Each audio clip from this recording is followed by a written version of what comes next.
What do we owe future generations? Compassion in future generations, a Buddhist contribution to an ethics of global interdependence.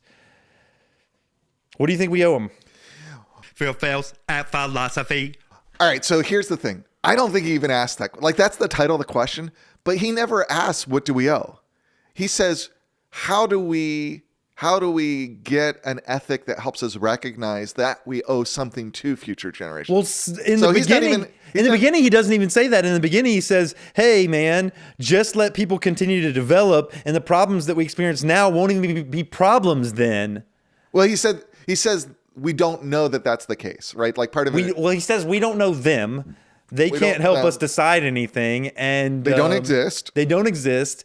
They don't have agency and determinacy right now. And we can't have a and there's relationship. No symmetry because they can't communicate us. We can't have a relationship of reciprocity. So we don't even know if this is going to be a problem in the future. So why worry about it? Right. There's a level at that. And then at the end, he basically says, compassion will help us recognize that relationship. But he never says, what do we owe them?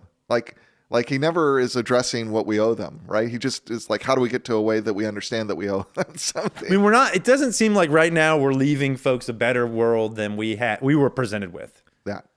That seemed across the board, whether you look at coral reefs, whether you look at the ocean, whether you look at the sky, whether you look at the land, it doesn't seem like we're leaving people a better land than we received. We're not going to Star Trek.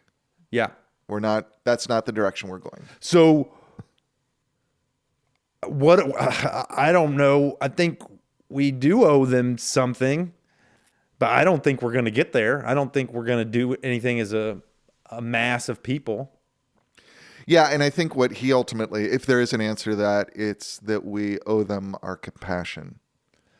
For the crap world we're going to give them? And because they're going to suffer. Yeah, we recognize that, and then we act accordingly, right? We recognize the consequences of our actions, and we act accordingly. Not to solve the problem, and that's where that problem predicament thing, I think, is. I don't think he articulates that as well as he could. But when I thought about it, I think it actually is very insightful. Because what he says, the distinction between a problem and a predicament is that a problem demands a solution. A predicament demands a resolution. That's right. And what does he mean by that? And I think that's part of the problem. It's like solution, like what does that mean? I think what he means is we need to figure out what we need to resolve ourselves to do within this situation to make things better, not to solve the problem. Because you can't solve a problem. Because a predicament is a situation where there's competing ideas around the outcomes and the good. Right. And we're not going to get to where we can't all align on that. Right. So we have a predicament, which is what climate change is. Right. So we get there by finding something we can agree on. Right.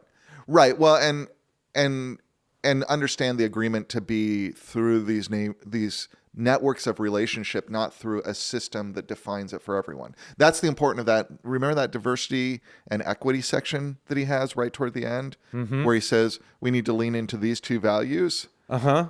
And it was interesting, especially in this anti-DEI where he talked about kind separation and right. And basically he says we need to lean into kind of doing what we can in our relationships to make them equitable, right? Mm-hmm, mm-hmm. Yeah, I remember that.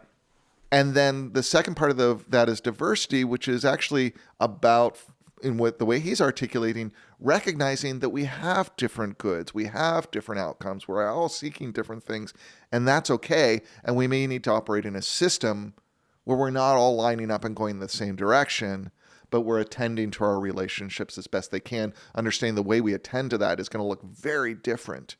The way you attend to your relationship with your daughter is going to be very different than your relationship with me and your relationship with the mayor of Austin. But the value of your value within a social network is going to be the strength of all of those those relationships, and how you can use those relationships to produce more good in the world. More good in the world.